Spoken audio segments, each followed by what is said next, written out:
स्वागत है आप सभी का समसामयिक घटना चक्र के इस ऑनलाइन प्लेटफॉर्म पर। मैं मोहित आप सभी का हार्दिक स्वागत करता हूं अपने इस वीडियो में। और इस वीडियो में हम चर्चा करेंगे 26 और 27 अक्टूबर 2025 के महत्वपूर्ण करंट अफेयर। देखा जाए तो ये क्लास आपकी यूपी पीसीएस परीक्षा, BPSC, LT grade, UP triple SC, one day exam, UPSI, अन्य एक दिवसीय परीक्षाएं, साथ ही साथ अदर जो स्टेट पीसीएस एग्जाम है उनके लिए क्लास बहुत महत्वपूर्ण होती है। प्रतिदिन देखा जाए यहाँ पर जो daily newspaper based current affair होते हैं उन पर चर्चा की जाती है, चाहे वो दैनिक जागरण हो, द हिंदू हो, हिंदुस्तान हो, इंडियन एक्सप्रेस हो, डीडी न्यूज हो, पीआईबी हो, आकाशवाणी, दैनिक भास्कर की महत्वपूर्ण खबरों को इनपुट किया जाता है यहाँ पर। साथ ही साथ देखा जाए तो ये पूरे वीडियो क्लास जो हमारी होती है इसको एक एज अ पैकेज डिजाइन करके रखा गया है। ये एक संपूर्ण पैकेज है और करंट अफेयर का वन स्टॉप सोल्यूशन की तरह है। देखा जाए तो यहाँ पर आपको क्या क्या चीजें मिलती है इस पैकेज के अंतर्गत। इस पैकेज में आपको देखा जाए तो प्रतिदिन डेली शाम को 7:30 बजे वीडियो क्लास मिल जाती है। 10 MCQ का डेली टेस्ट होता है यहाँ पर, ठीक है। आपको पीडीएफ प्रोवाइड किया जाता है और ये पीडीएफ हिंदी और इंग्लिश दोनों भाषाओं में उपलब्ध होती है। महीने के एंड में देखा जाए तो कंप्लीट पीडीएफ आपको दी जाती है, ठीक, कंप्लीट पीडीएफ आपको प्रोवाइड किया जाता है। साथ ही साथ देखा जाए तो 100 MCQ जो बेस्ट 100 MCQ होते हैं उनका ऑनलाइन टेस्ट भी लिया जाता है। और इसके साथ साथ में देखा जाए तो यूपी स्पेशल और बिहार स्पेशल के जो मासिक करंट अफेयर की पीडीएफ होती है उसको भी आपको इसी पैकेज के अंतर्गत प्रदान किया जाता है। और ये सारी सुविधाएं देखा जाए आप महज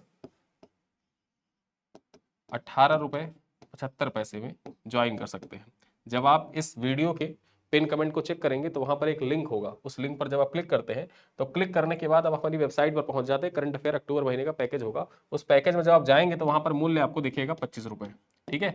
वो 25 रुपए मूल्य दिखेगा। लेकिन आप जब घटना चक्र की किताबें खरीदते हैं और घटना चक्र की किताबें खरीदने के साथ साथ में देखा जाए तो किताबों के ऊपर एक क्यूआर कोड होता है। उस क्यूआर कोड को आप स्कैन करेंगे तो स्कैन करने के बाद आपके वॉलेट में कुछ कॉइन ऐड हो जाते हैं। उसी कॉइन को जब आप अप्लाई कर देंगे तो ये 18 रुपये 75 पैसे में आप इस पैकेज को ज्वाइन कर सकते हैं। चलिए यहाँ पर खबरों पर चर्चा करते हैं जो महत्वपूर्ण है। सबसे पहली खबर क्या है यहाँ पर देखा जाए, चक्रवात मोन्था। ये जो चक्रवात मोन्था है इसके बारे में चर्चा कर लेते हैं। साइक्लोन मोन्था देखा जाए तो दक्षिण पूर्व बंगाल की खाड़ी में एक निम्न दाब के क्षेत्र विकसित हुआ है जिससे मोन्था नामक एक नया चक्रवात बनने की संभावना है, ठीक है। और ये जो मोन्था नाम है ये किसके द्वारा सुझाया गया है, तो यहां पर देखा जाए ये जो नाम है किसके द्वारा, थाईलैंड के द्वारा सुझाया गया है, ठीक है। आगे हम चर्चा कर लेते हैं। यह चक्रवात 28-29 अक्टूबर 2025 को आंध्र प्रदेश के तटीय जिले से टकरा सकता है और इसका प्रभाव दक्षिण पश्चिम तथा मध्य पश्चिम बंगाल की खाड़ी में रहेगा, ठीक है। और इसका नाम किसके द्वारा रखा गया है, थाईलैंड के द्वारा रखा गया है। और मोन्था का अर्थ क्या होता है, मोन्था का अर्थ होता है सुगंधित फूल। क्या होता है, सुगंधित फूल इसका अर्थ होता है मोन्था का। थाईलैंड के द्वारा नाम रखा गया, जरूर याद रखना। अब यहां पर कुछ 2024 और 2025 के दौरान देखा जाए कुछ महत्वपूर्ण तूफान चक्रवात जो आए हैं और उनका जो प्रभाव क्षेत्र रहा है उस प्रभाव क्षेत्र के बारे में चर्चा कर लेते हैं। ये देखा जाए लिस्ट आपकी परीक्षा के दृष्टिकोण से इंपॉर्टेंट हो जाती है। पहला नाम तो आपने यहां पर देख ही लिया, मोन्था के बारे में। मोन्था नाम किसने सुझाया, ये देखा जाए बंगाल की खाड़ी में आया हुआ था और ये नाम थाईलैंड के द्वारा सुझाया गया था। उसी के साथ कुछ अन्य चक्रवात देखते हैं और उनका प्रभावित क्षेत्र देखते हैं कि उसका प्रभाव कहां पर रहा। और ये क्रम देखा जाए 2024-25 के अंतर्गत जो महत्वपूर्ण चक्रवात है उनका दिया हुआ है। रेमल चक्रवात के बारे में चर्चा करें तो ये प्रभावित क्षेत्र पश्चिम बंगाल और बांग्लादेश रहा, ठीक है। फेंगल के बारे में चर्चा कर लेते हैं। फेंगल फेंगल कहां पर आया था, तो ये दक्षिण अंडमान सागर में फेंगल आया था। विंस चक्रवात कहां पर आया था, ये जो दक्षिण पश्चिम हिंद महासागर है वहां पर विंस नामक चक्रवात आया था। यागी चक्रवात देखा जाए तो दक्षिण पूर्व एशिया और दक्षिण चीन, जो दक्षिण चीन सागर था वहीं पर यह आया हुआ था। हेंग चक्रवात जो हेंग तूफान था ये देखा जाए जनवरी, ठीक है, जनवरी 2024 में इंग्लैंड और वेल्स में आया था। इसके कारण देखा जाए ये गंभीर तूफान था और इसके कारण देखा जाए तो बिजली की व्यापक कटौती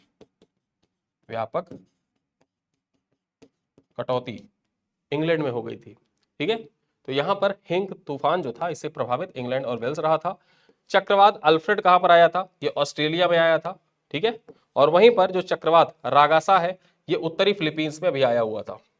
मई के महीने में देखा जाए उत्तरी फिलीपींस में रागासा आया हुआ था। तो ये कुछ प्रमुख चक्रवात और तूफान है जो 2024-25 के दौरान आए हुए थे, आपकी परीक्षा के दृष्टिकोण से देखा जाए महत्वपूर्ण हो जाते हैं। ठीक, ये पूरी लिस्ट आप रिवाइज कर लीजिएगा। चलिए आगे चलते हैं। अभिनेता सतीश शाह का निधन हो गया। ठीक है, प्रसिद्ध अभिनेता, बहुत से आपने देखा जाए फिल्मों में भी इनको देखा है और बहुत से टीवी सीरियल में भी इनको देखा होगा। ठीक है, सतीश शाह। यहां पर चर्चा करें तो अभिनेता सतीश शाह का 25 अक्टूबर 2025 को 74 वर्ष की आयु में किडनी फेल होने की वजह से निधन हो गया। वे साराभाई वर्सेस साराभाई जैसे सिटकॉम के लिए जाने जाते हैं और उन्होंने अपने करियर की शुरुआत 1978 में फिल्म अजीब दास्तां से की थी।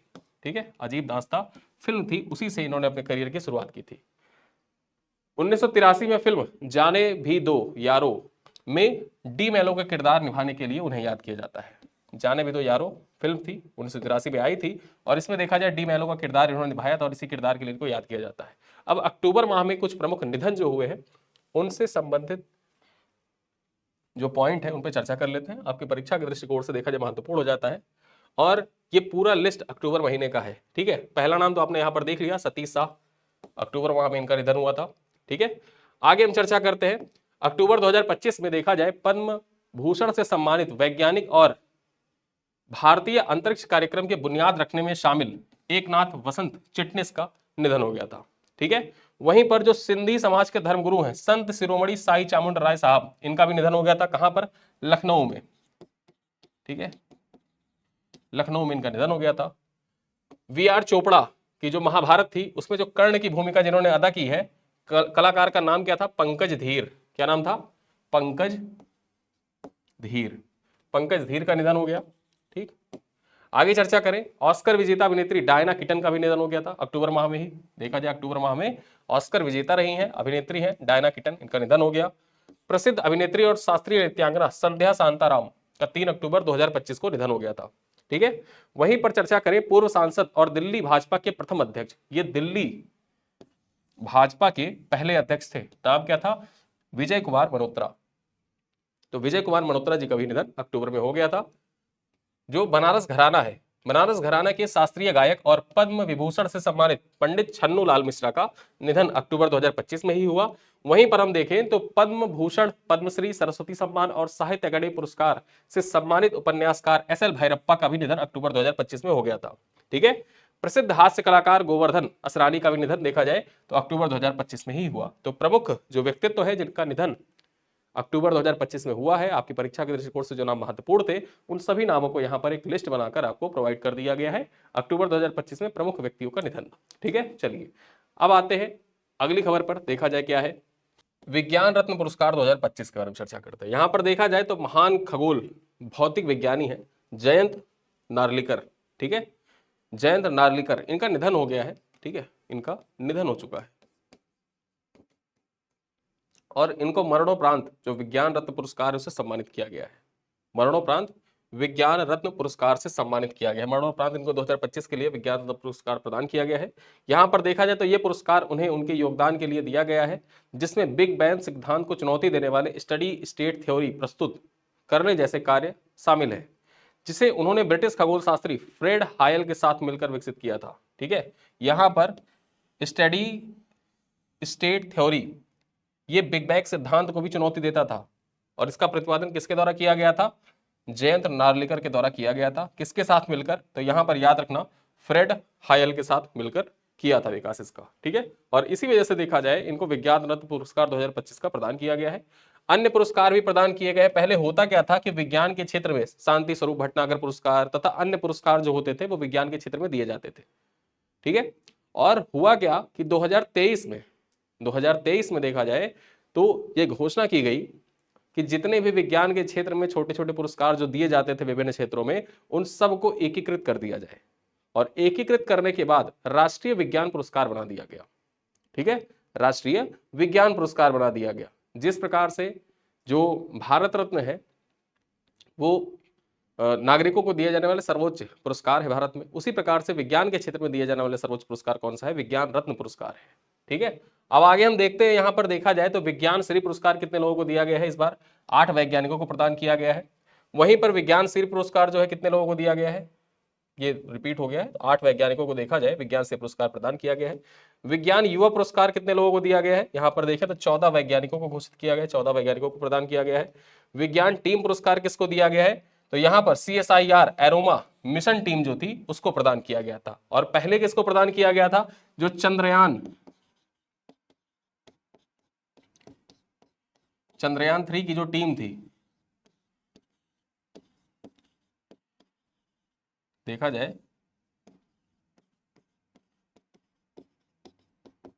पहला जो विज्ञान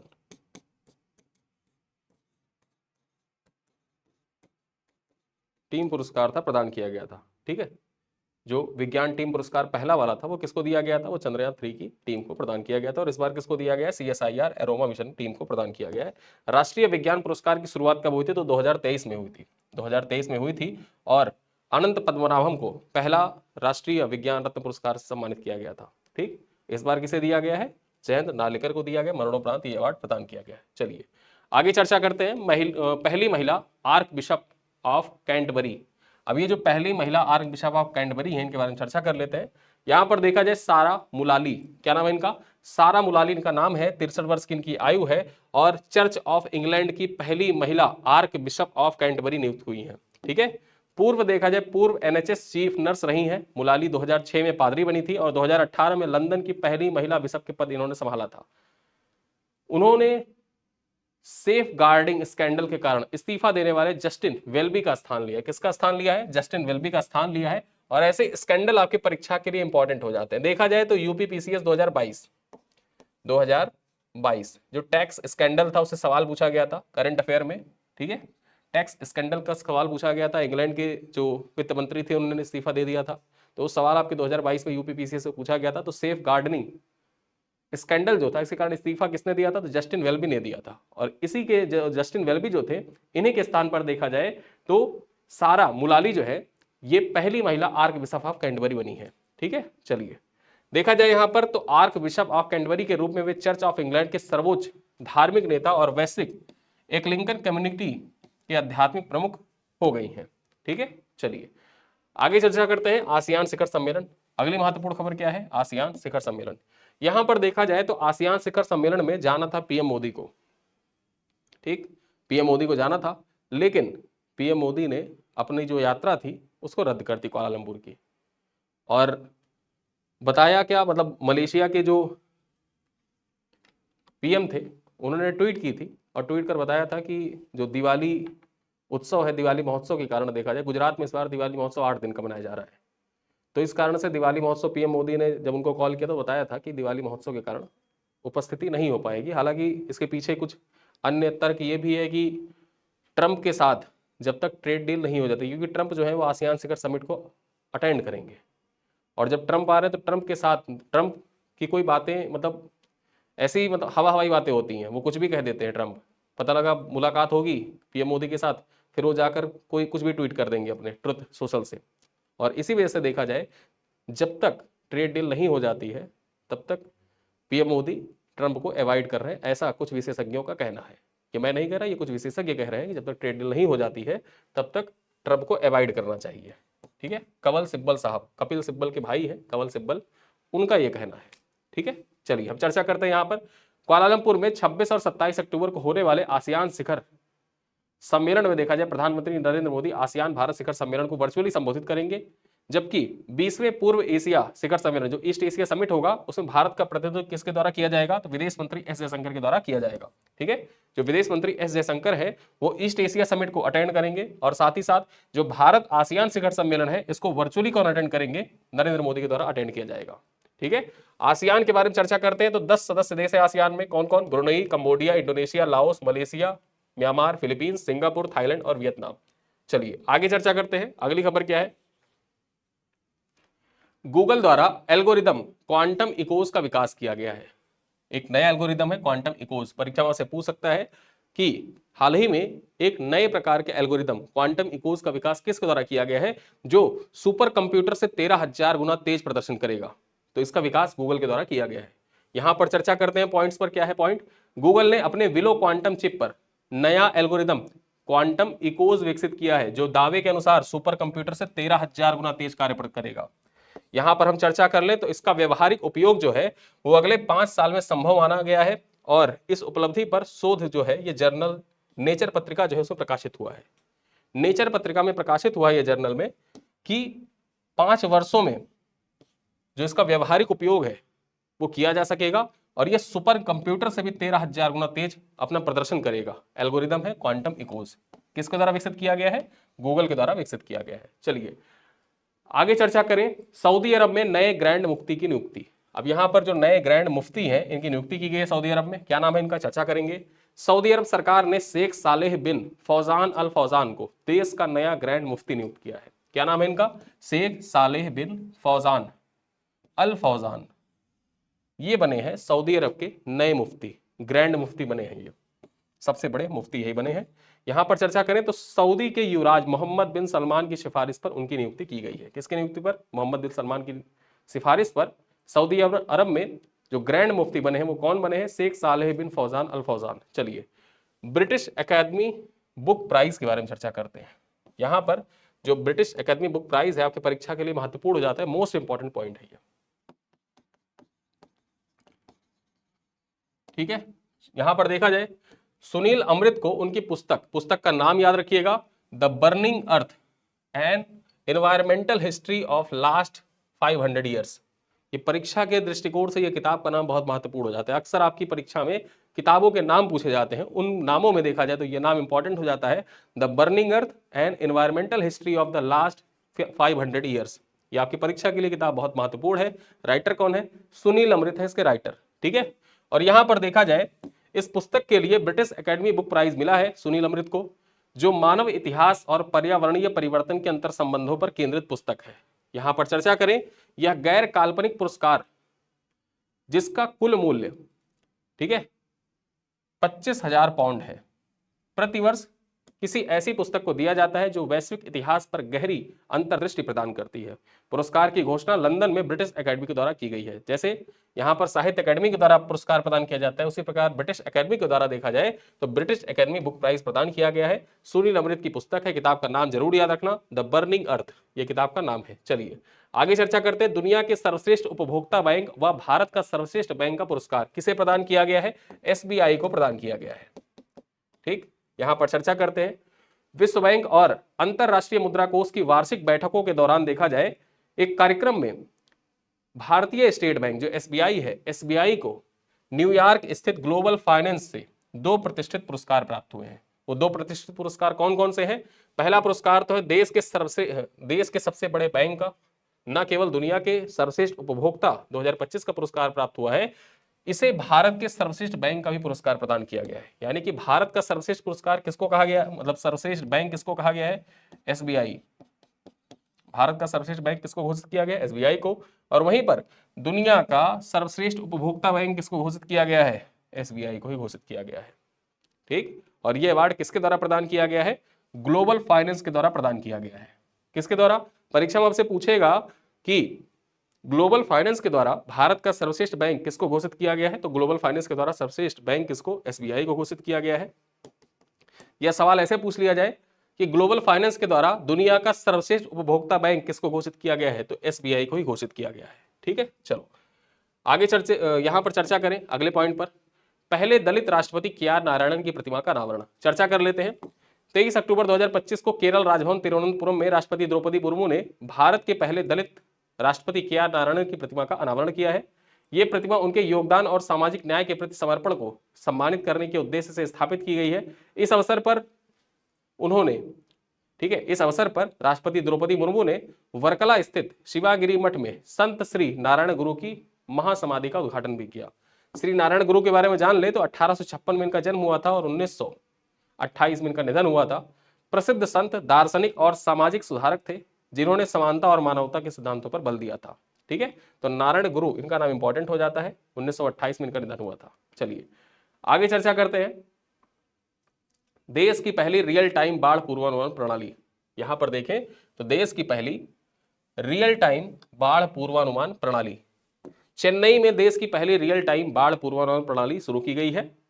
107.2 करोड़ रुपए की इस परियोजना को विश्व बैंक की सहायता से आईआईटी मद्रास की तकनीकी सहयोग से विकसित किया गया है। जो ये बाढ़ पूर्वानुमान प्रणाली है, यहां पर देखा जाए जो वर्ल्ड बैंक है, world bank plus IIT Madras के सहयोग से विकसित किया गया है। सवाल यहां पर कैसे आपसे पूछ सकता है, दो कथन में पूछेगा। पहला कथन क्या रहेगा कि भारत की पहली रियल टाइम बाढ़ पूर्वानुमान प्रणाली आंध्र प्रदेश में शुरू की गई है। कहां पर? आंध्र प्रदेश में शुरू की गई है। दूसरा कथन रहेगा कि इसे आईएमएफ और आईआईटी मद्रास के सहयोग से विकसित किया गया है। और पूछेगा उपरोक्त में से कौन सा कथन सही है, तो यहां पर देखा जाए तो दोनों कथन हमारे गलत हैं। ना ही इसे आंध्र प्रदेश में लॉन्च किया गया है और ना ही इसे आईएमएफ और आईआईटी मद्रास के सहयोग से विकसित किया गया है। इसे आईआईटी मद्रास और वर्ल्ड बैंक के सहयोग से विकसित किया गया है और इसे तमिलनाडु चेन्नई में लॉन्च किया गया है। ठीक है, तो ये पॉइंट आपको याद रखना होगा। चेन्नई में देश का पहला रियल टाइम बाढ़ पूर्वानुमान प्रणाली जो है शुरू किया गया है। 107 करोड़ रुपए की लागत से इसको देखा जाए विश्व बैंक की सहायता से आईआईटी मद्रास के द्वारा विकसित किया गया है। यहां पर हम चर्चा करें तो यह भारत की पहली संपूर्ण शहरी बाढ़ प्रबंधन प्रणाली है जो झीलों, नदियों, नालों और समुद्र सभी को कवर करती है। यहां पर अगले पॉइंट पर हम चर्चा करें, लगभग 4,974 वर्ग किलोमीटर क्षेत्र चेन्नई, तिरुवल्लुर, कांचीपुरम, चेंगलपट्टू, रणीपेट को कवर करते हुए यह प्रणाली टीएन स्मार्ट प्लेटफॉर्म से जुड़ी हुई है। ठीक है, किससे? टीएन स्मार्ट प्लेटफॉर्म से जुड़ी हुई है और साथ ही साथ इससे संबंधित जो जानकारी होगी आम जनता तक टीएन अलर्ट मोबाइल ऐप के माध्यम से पहुंच जाएगी। अगर कहीं बाढ़ आने वाला है तो टीएन अलर्ट जो ऐप एप्लीकेशन है उसी के माध्यम से आम जनता तक ये खबर पहुंच जाएगी कि बाढ़ आने वाली है। चलिए आगे चर्चा करें। वीपो के एडवाइजरी बोर्ड ऑफ जजेस की नई अध्यक्ष, ठीक है, जो एडवाइजरी बोर्ड ऑफ जजेस है यहां पर देखा जाए नई अध्यक्ष कौन बनी है, तो दिल्ली उच्च न्यायालय की न्यायमूर्ति है प्रतिभा एम सिंह। प्रतिभा एम सिंह को विश्व बौद्धिक संपदा संगठन जो वीपो है, वीपो के एडवाइजरी बोर्ड ऑफ जजेस की अध्यक्ष नियुक्त किया गया है, जिनका कार्यकाल 2025 से 27 तक रहेगा। तो याद रखना इनका नाम प्रतिभा एम सिंह को। ठीक है, प्रतिभा सिंह को देखा जाए तो जो वीपो का एडवाइजरी बोर्ड है जजेस का, उसका अध्यक्ष नियुक्त किया गया है। यह घोषणा जेनेवा स्थित वीपो मुख्यालय में की गई है। यह बोर्ड कुल 10 सदस्यों से मिलकर बना है जो वैश्विक स्तर पर न्यायपालिका को बौद्धिक संपदा यानी कि इंटेलेक्चुअल प्रॉपर्टी क्षेत्र में दिशा और परामर्श प्रदान करता है। चलिए आगे चर्चा करें तुवालू के बारे में। जो तुवालू है ये आईयूसीएन का 90वां सदस्य बन गया है। आईयूसीएन का 90वां सदस्य कौन बना है, परीक्षा में आपसे पूछा जा सकता है। ये मोस्ट इंपॉर्टेंट पॉइंट है यहां पर देखा जाए तो आईयूसीएन। ठीक है, तुवालू को international union for conservation of nature अंतरराष्ट्रीय प्रकृति संरक्षण संघ का 90वां सदस्य घोषित किया गया है। यह ओशनिया क्षेत्र का 11वां सदस्य भी बना है। घोषणा 14 अक्टूबर 2025 को अबू धाबी में आयोजित आईयूसीएन विश्व संरक्षण कांग्रेस में की गई थी। ठीक है, आगे चलते हैं। 2025 का साखारोव पुरस्कार किसको प्रदान किया गया है, यहां पर देखा जाए तो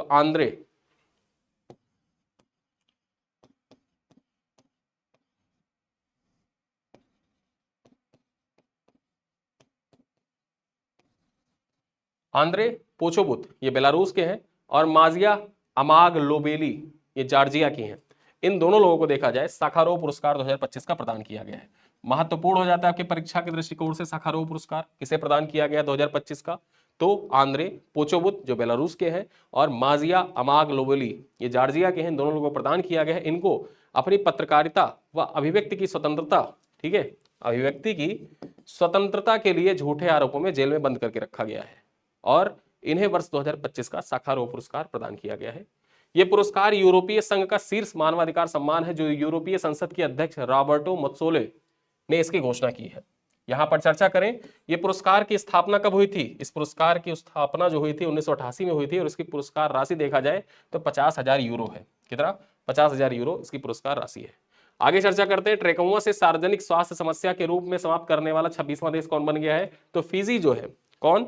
फिजी देखा जाए दुनिया का 26वां देश बन गया है जो ट्रेकोमा को सार्वजनिक स्वास्थ्य समस्या के रूप में इसने समाप्त किया है। विश्व स्वास्थ्य संगठन ने आधिकारिक रूप से फिजी को ट्रेकोमा को सार्वजनिक स्वास्थ्य समस्या के रूप में समाप्त करने के लिए मान्यता दी है, जिससे वह वैश्विक स्तर पर इस मील के पत्थर को हासिल करने वाला 26वां देश बन गया। परीक्षाओं से पूछेगा 26वां देश कौन बना? फिजी बना है। चर्चा कर लेते हैं ट्रेकोमा, जो बैक्टीरिया है, क्लैमिडिया ट्रेकोमैटिस, क्लैमिडिया ट्रेकोमैटिस के कारण ये ट्रेकोमा होता है और अंधापन का प्रमुख संक्रामक रोग है। अंधापन इसके कारण हो जाता है। जब किसी को ट्रेकोमा हो जाता है तो आंखें उसकी लाल लाल हो जाती है, साइड से पूरी आंखें लाल हो जाती है और अंधापन का कारण बन जाता है ये। और देखा जाए तो संक्रमित स्राव और दूषित सतहों के संपर्क से ये फैलता है। फिजी की सफलता निरंतर सरकारी, सामुदायिक और अंतरराष्ट्रीय प्रयासों के कारण हुई है, जिसमें व्यापक सर्वेक्षण, बेहतर जल प्रबंधन और स्वच्छ पहल जागरूकता कार्यक्रम इत्यादि शामिल थे। इसी कारण से देखा जाए जो फिजी है ये दुनिया का 26वां देश बन गया है जो ट्रेकोमा मुक्त घोषित हुआ है और WHO ने इसकी पुष्टि की है। चलिए आगे चर्चा करते हैं। यह उपलब्धि फिजी के स्वास्थ्य नेतृत्व और उपेक्षित उष्णकटिबंधीय रोगों के खिलाफ प्रतिबद्धता को भी दर्शाता है। अगले पॉइंट पर हम चर्चा करें। ओपन एआई ने लॉन्च किया चैट जीपीटी एटलस, एआई समर्थित ब्राउजर। जैसे गूगल क्रोम होता है ना, उसी प्रकार देखा जाए चैट जीपीटी एटलस लॉन्च किया है ओपन एआई ने। ठीक, ओपन एआई पेरेंट कंपनी है चैट जीपीटी की। देखा जाए यहां पर चर्चा करें तो ओपन एआई ने चैट जीपीटी एटलस लॉन्च किया है, एक एआई इंटीग्रेटेड वेब ब्राउजर जो गूगल क्रोम को चुनौती देगा। यह वर्तमान में मैक ऑपरेटिंग सिस्टम पर उपलब्ध है। ठीक है, विंडोज और आईओएस तथा एंड्रॉइड के लिए योजनाएं हैं, भविष्य में इस पे भी लॉन्च की जाएगी। इसमें चैट जीपीटी साइड बार है जो सामग्री का सारांश, उत्पाद तुलना और डेटा विश्लेषण इत्यादि करता है। इसका एजेंट मोड शॉपिंग और अपॉइंटमेंट जैसी सेवाएं प्रदान करता है और क्रोमेनियम पर आधारित यह एक्सटेंशन और व्यक्तिगत प्रतिक्रियाओं का समर्थन करता है, लेकिन विशेषज्ञ साइबर सुरक्षा जोखिमों की चेतावनी भी देते हैं। साइबर सुरक्षा जोखिम मतलब आपकी पर्सनल डाटा चोरी हो सकता है या पर्सनल डाटा देखा जाए तो एआई अपने तरीके से यूज कर सकता है। ऐसे जोखिमों की चेतावनी भी विशेषज्ञ दे रहे हैं। ये क्रोम को चैलेंज तो करेगा ही करेगा जो चैट जीपीटी एटलस है, लेकिन चैलेंज करने के साथ साथ में जब कोई मतलब टेक्नोलॉजी आती है तो टेक्नोलॉजी कहीं कहीं मतलब फायदा तो करती है, लेकिन कुछ उसका लूप होल भी होता है, तो वही लूप होल इसमें भी है। ठीक है, लेकिन देखा जाए तो इसका अगर बेहतर प्रयोग किया जाएगा तो ये मानव सभ्यता के लिए बहुत लाभदायक सिद्ध हो सकती है। अब आइए कुछ प्रश्न है, इन प्रश्नों का उत्तर आप कमेंट बॉक्स में दीजिएगा। पहला प्रश्न क्या है? चक्रवात मोन्था के 28-29 अक्टूबर 2025 को संभावित रूप से किस तट से टकराने का अनुमान है? गुजरात तट, आंध्र प्रदेश तट, ओडिशा तट या तमिलनाडु तट से? क्वेश्चन नंबर 2 है मोन्था नाम किस देश के द्वारा प्रस्तावित है और इसका अर्थ क्या है? म्यांमार के द्वारा, इसका अर्थ है वज्र। थाईलैंड के द्वारा, सुगंधित फूल या सुंदर पुष्प। ऑप्शन सी कह रहा है श्रीलंका, समुद्री पवन। डी कह रहा है ओमान, नीले बादल। ठीक है, तो आपको सही आंसर क्या है वो बताना है। क्वेश्चन नंबर 3 कह रहा है निम्नलिखित में से कौन सा चक्रवात क्षेत्र युग्म सही मेल बैठता है? रेमल, दक्षिणी अंडमान सागर, फेंगल, पश्चिम बंगाल व बांग्लादेश, विंस, दक्षिण पश्चिम हिंद महासागर, रागासा, दक्षिण चीन व वियतनाम। ठीक है, तो कौन सा सही मेल बैठता है ये आपको कमेंट में बताना है। क्वेश्चन नंबर 4 है अभिनेता सतीश शाह के संदर्भ में सही विकल्प आपको चुनना है। निधन 25 अक्टूबर 2025 को किडनी फेल होने की वजह से हुआ। डेब्यू फिल्म कौन सी थी? 1885 में यात्रा से। टीवी शो ऑफिस के लिए प्रसिद्ध है। और ऑप्शन डी कह रहा है जाने भी दो यारों में तारनेज की भूमिका इन्होंने निभाई थी। तारनेजा की भूमिका जाने दो यारों फिल्म में निभाई थी। तो कौन सा कथन सही है आप कमेंट में बताएं। पांचवा प्रश्न क्या है? विज्ञान रत्न पुरस्कार 2025 के बारे में सही कथन चुनिए। जयंत नार्लिकर को मरणोपरांत सम्मानित किया गया है। ठीक है, विज्ञान रत्न पुरस्कार से, पहला कथन है। दूसरा कथन है नेबुला थ्योरी के लिए पुरस्कृत किया गया है। तीसरा कथन है स्टडी स्टेट थ्योरी फ्रेड हायल के साथ प्रस्तुत की। और चौथा कथन यहां पर है राष्ट्रीय विज्ञान पुरस्कार की शुरुआत जो हुई थी ये सन 2020 में हुई थी। तो यहां पर कौन से कथन सही है? ठीक है, कौन से कथन यहां पर सही है ये आप कमेंट में बताएं। और अंतिम सवाल क्या है? चर्च ऑफ इंग्लैंड की पहली महिला आर्क बिशप कैंटबरी कौन नियुक्त हुई है? जस्टिन वेल्बी, सारा मुलाली, रोज हडसन विल्किन या एलिजाबेथ आइकिनी। ठीक है, तो ये 4 ऑप्शन हैं। इन 4 ऑप्शनों में से कौन सा ऑप्शन सही है जो इंग्लैंड की पहली महिला आर्क बिशप नामित हुई हैं? तो ये सवाल 6 सवाल हैं यहाँ पर। देखा जाए इन 6 सवालों के उत्तर आप कमेंट बॉक्स में दीजिएगा। और वीडियो कैसा लगा आप कमेंट बॉक्स में बता सकते हैं। अपने दोस्तों के साथ वीडियो साझा करिएगा, पसंद आए तो वीडियो को लाइक भी करिएगा। मिलते हैं अगली क्लास में, तब तक के लिए बहुत बहुत धन्यवाद।